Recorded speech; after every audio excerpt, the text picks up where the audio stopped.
Olá a todos, eu sou o professor Juan Carlos e hoje vamos estar a ver uma das principais aplicações do conceito de derivada. Na realidade, vamos ver as bases teóricas eh, nas quais assentam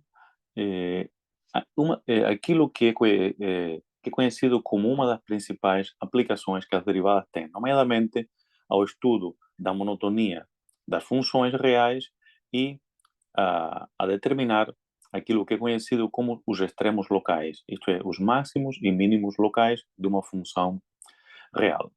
Então, estamos a ver no quadro o enunciado de uma propriedade que não é muito complicada e que está na base de tudo aquilo que eu acabei de referir. Então, vamos a ver com mais pormenor esta propriedade. Seja f uma função real, diferenciável em x igual a, diferenciável, eu lembro que quer dizer que tem derivada no ponto da abscissa x igual a, e se a derivada for estritamente positiva nesse ponto, em A, ou estritamente negativa, então na vizinhança de A vamos a ter as afirmações 1 e 2. A primeira afirmação tem a ver com o que acontece na parte esquerda da vizinhança de x igual a.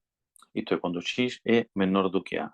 Então, quando x é menor do que a, se a derivada for positiva, então vamos a ter que a função f satisfaz a seguinte desigualdade. F de x é menor do que f de a para todos os valores x que estão, digamos, na metade esquerda da vizinhança do ponto A. Bom, no caso da derivada ser negativa, pois a desigualdade, obviamente, fica ao contrário.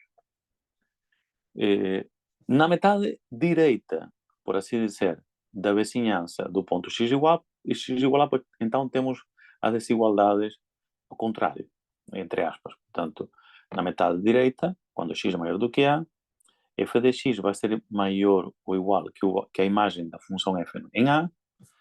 Isso no caso da derivada ser positiva, mas no caso da derivada ser negativa, a desigualdade fica ao contrário. Bom, na realidade, não é muito difícil perceber o porquê desta propriedade. Para isso, eu preciso de abrir um novo quadro, no qual vou fazer aquilo que é conhecido em matemática com a demonstração, que é uma curta demonstração. Temos que lembrar o conceito de derivada. Então, vamos a lembrar que a derivada no ponto A é o limite. No canal há vídeos a explicar esta definição, há exercício de cálculo da derivada pela definição, e vamos a continuar a incluir materiais. Então, esta é a definição de derivada. Vamos a fazer esta demonstração para o caso em que a derivada é positiva, mas no caso da derivada ser negativa é em tudo semelhante. Portanto, sabemos que esta derivada é positiva, quer dizer que aquele limite é positivo, é estritamente positivo, e há uma propriedade dos limites que diz que se o limite é positivo, isto é, o limite no ponto x igual a é positivo, então, quando estamos suficientemente perto de x igual a, pois deverá acontecer que este quociente vai ter que ser positivo. Isto para valores suficientemente perto de a. Isto percebe-se intuitivamente. Obviamente, o limite é o valor ao qual a função se aproxima. Se esse valor é positivo, pois então a partir de uma certa momento, quando estamos suficientemente perto do ponto x igual a, pois a função tem que ser sempre positiva, não pode voltar a ser negativa, né?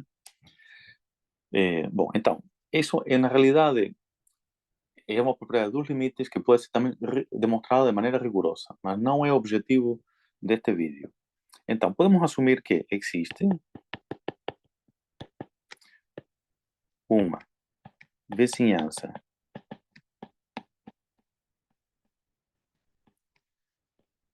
de x igual a, tal que este quociente f de x menos f de a dividir por x menos a é positivo.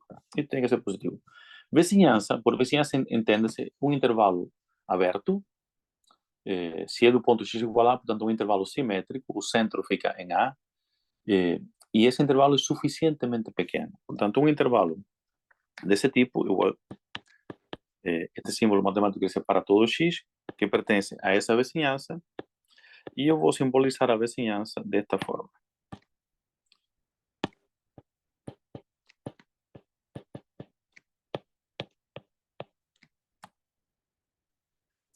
Ok, aqui delta, em matemática, delta sempre simboliza quantidades muito pequenas. As letras gregas em minúscula, pelo menos na análise matemática, utilizam-se para simbolizar quantidades muito pequenas. Então, temos um intervalo com centro em A, simétrico, isto é, A menos qualquer coisa, A mais qualquer coisa, essa qualquer coisa é o delta, e sabemos que neste intervalo aquele quociente é positivo. Então vamos ver o que acontece na metade esquerda. Isto é, se x eh, se x está entre A e A menos delta. Aqui. O que acontece? Então reparem que x é menor do que A. Então, nesse caso, aliás, eu vou separar o quadro aqui em dois. Neste caso, temos que x menos A é menor do que zero. Mas, como o quociente, aquele quociente f de x menos f de a dividido por x menos a é positivo, então o denominador também terá que ser negativo. Isto é, o numerador também terá que ser negativo. Se o denominador é negativo, o numerador também tem que ser negativo. Então, vamos a ter que f de x menos f de a também é negativo. Por outras palavras, f de x é menor do que f de a. Era exatamente o que se exigia no enunciado desta propriedade. Eu vou voltar a mostrar. Estamos aqui, era esta propriedade, e era isto que se exigia. Na metade esquerda, no caso da derivada ser positiva, pois então temos que f de x é menor do que f de a. Vamos ver agora o que acontece na metade direita da vizinhança. Claro que vai acontecer algo parecido, e com isso concluímos a demonstração. Portanto, agora, na metade direita, isto é, quando a é menor do que x e x é menor do que a mais delta, portanto, nesta metade, aqui reparem que x é maior do que a, isto é, x menos a é maior do que zero. Como sabemos que o quociente de f de x menos f de a dividido por x menos a é positivo nesta vizinhança, então o numerador, se o denominador é positivo, o numerador também tem que ser positivo. Então, f de x menos f de a também tem que ser positivo. De onde vem que f de x é maior do que f de a. Que era isso que se exigia na, na, na definição não na definição, no enunciado da propriedade. Então, vou voltar a mostrar a propriedade, estava aqui, e vou assinalar esta última metade daquilo que verificamos. No caso, vou assinalar em encarnado, no caso da derivada ser positiva, está aqui, na metade direita da vizinhança, quando x é maior do que a, pois então f de x é maior do que f de a. A verificação desta propriedade quando a derivada é negativa, portanto, se faz de maneira semelhante. Agora, por que isto é importante? É que isto tem imediatamente uma implicação. Como esta propriedade está enunciada para o caso da função ter derivada num ponto e essa derivada ser positiva. Agora vamos imaginar o que implica esta propriedade. Agora vou escrever aqui na parte inferior deste quadro o que implica esta propriedade se a função tem derivada em todo um intervalo e em todo esse intervalo é positiva. Então vamos lá ver. Se f é diferenciável, esta abreviatura quer dizer diferenciável para não estar a escrever muito. Agora, não num ponto, mas em todo um intervalo. Digamos um intervalo aberto, AB. E f de x é sempre maior que zero. Né? Então, o que vai acontecer? F de x não, a derivada. E a derivada neste intervalo é sempre positiva. Então, o que vai acontecer?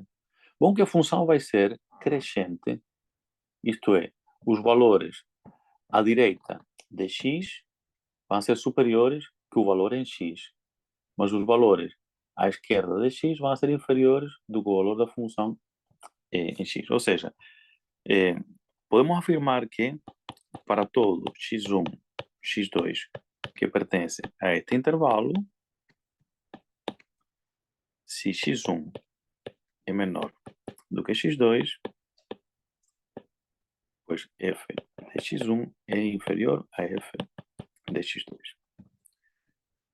Isto no caso da função ser, da derivada ser estritamente positiva.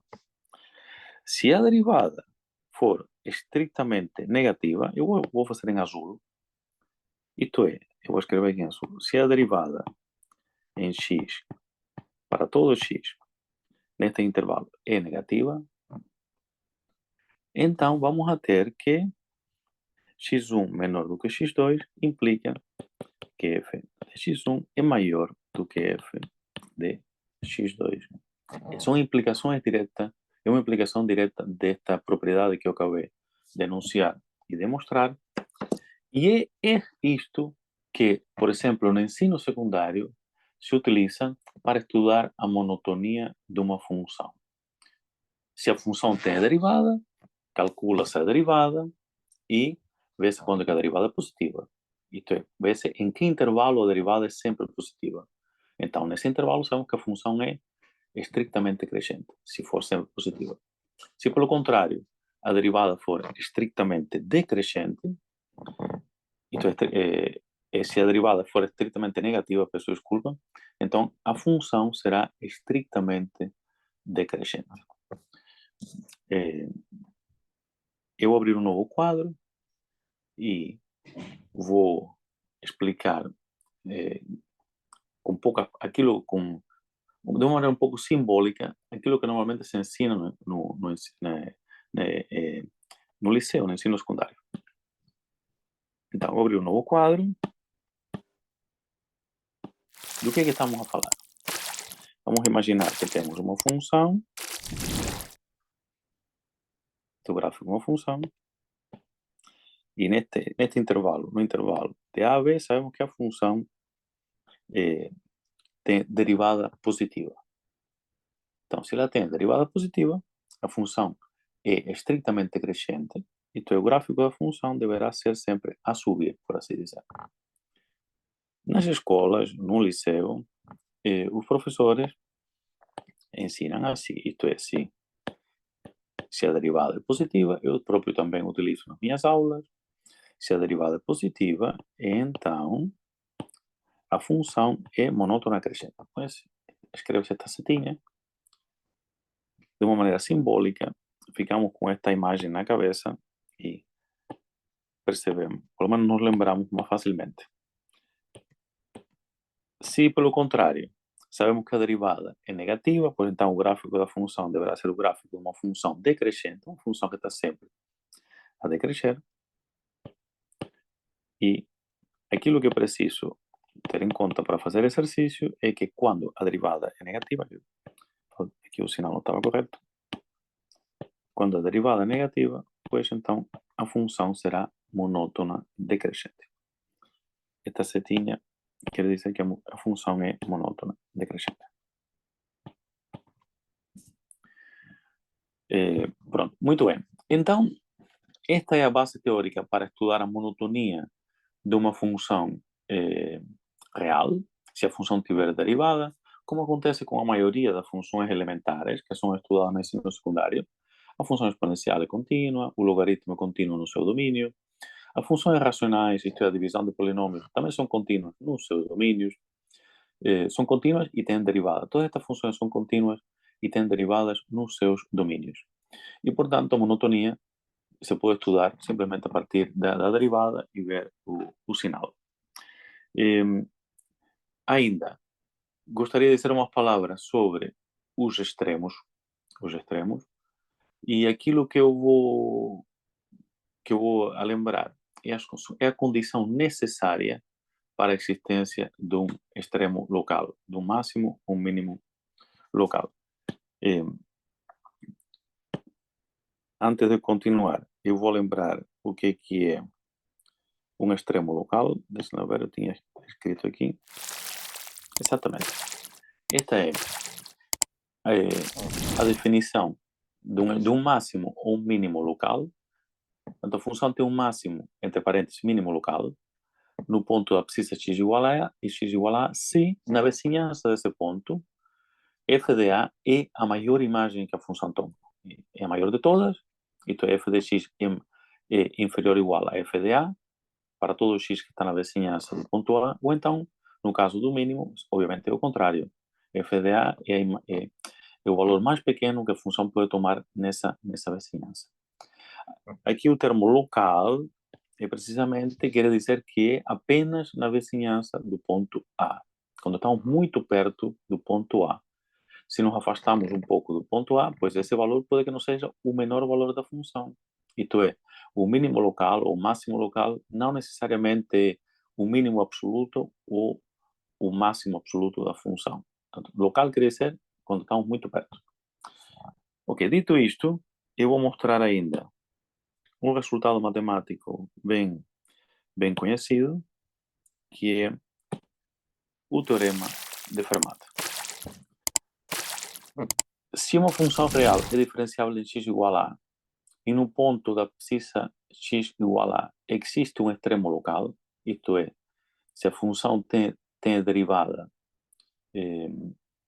nesse ponto e sabemos que nesse ponto há um extremo local, então obrigatoriamente a derivada nesse ponto tem que ser zero. Isto porque, bom, pode-se ver a partir daquela primeira propriedade que eu mostrei neste vídeo. Vamos assumir, ao contrário, de que a derivada não era zero. Então tinha que ser ou estritamente positiva ou estritamente negativa. Se fosse estritamente positiva, então, obviamente, ela não podia ter um extremo nesse ponto, porque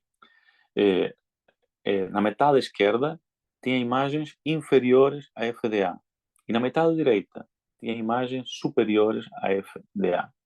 Isso não é um extremo local, porque f de a tem que ser a maior de todas as imagens nessa vizinhança.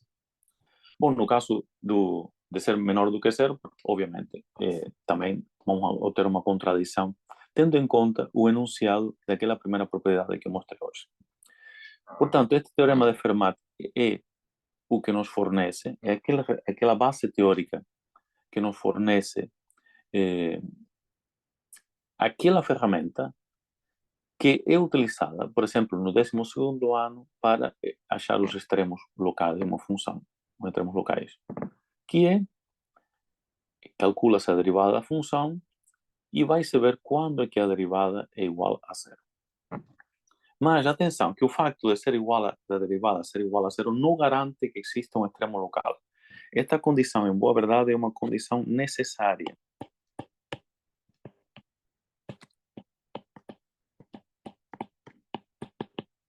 É uma condição necessária para a existência de extremo local. Se a função tem um extremo local, se tem a derivada, e nesse ponto tem um extremo local, então necessariamente a derivada tem que ser zero. Agora, o contrário, isto é, se a derivada for igual a zero, afirmar que a função, que existe um extremo local, existe extremo local em x igual a, esta afirmação não é verdadeira, é falsa. Há exemplos de funções que a derivada é zero. Uma delas, por exemplo, é x ao cubo. Na origem a derivada é x ao cubo, que é 3x ao quadrado, é zero. No obstante, em zero, x ao cubo não tem a derivada. Não tem um extremo, peço desculpa. A derivada é zero, mas não tem extremo. E, muito bem. As condições suficientes para ter extremo, bom, a derivada tem que trocar o sinal na vizinhança do ponto A. Se troca de mais para menos, isto é, se a função cresce e depois decresce, pois então ela vai ter um máximo local. Se mudar de menos para mais, isto é, se primeiro decresce e depois cresce, então ela vai ter um mínimo local nesse ponto. Isto é, tem que haver uma mudança de sinal. Também há uma condição suficiente que tem a ver com a segunda derivada, isto é, se a primeira derivada for igual a zero e a segunda derivada for diferente de zero, consoante for positivo ou negativo, podemos saber que tipo de extremo é que temos. Mas pronto, esse resultado com as condições suficientes para extremo eu vou deixar para um próximo vídeo. Eu vou terminar então este vídeo, que já é um bocadinho pesado do ponto de vista teórico. Só queria aprofundar um bocadinho nestas propriedades que se utilizam muito frequentemente, mas que por falta de tempo ou porque não está no programa de muitas disciplinas, passamos ao lado destes resultados teóricos e que são a base destas importantíssimas aplicações da derivada. Em próximos vídeos eu vou deixar coleções de exercícios em que eu vou fazer precisamente isto. Ou seja, vou estudar a monotonia e vou achar os extremos locais de funções reais. Muito obrigado a todos, espero que este material seja útil. Por favor, subscrevam o meu canal, recomendem aos vossos amigos e eu adoraria ter os vossos comentários. Muito obrigado a todos e até um próximo vídeo.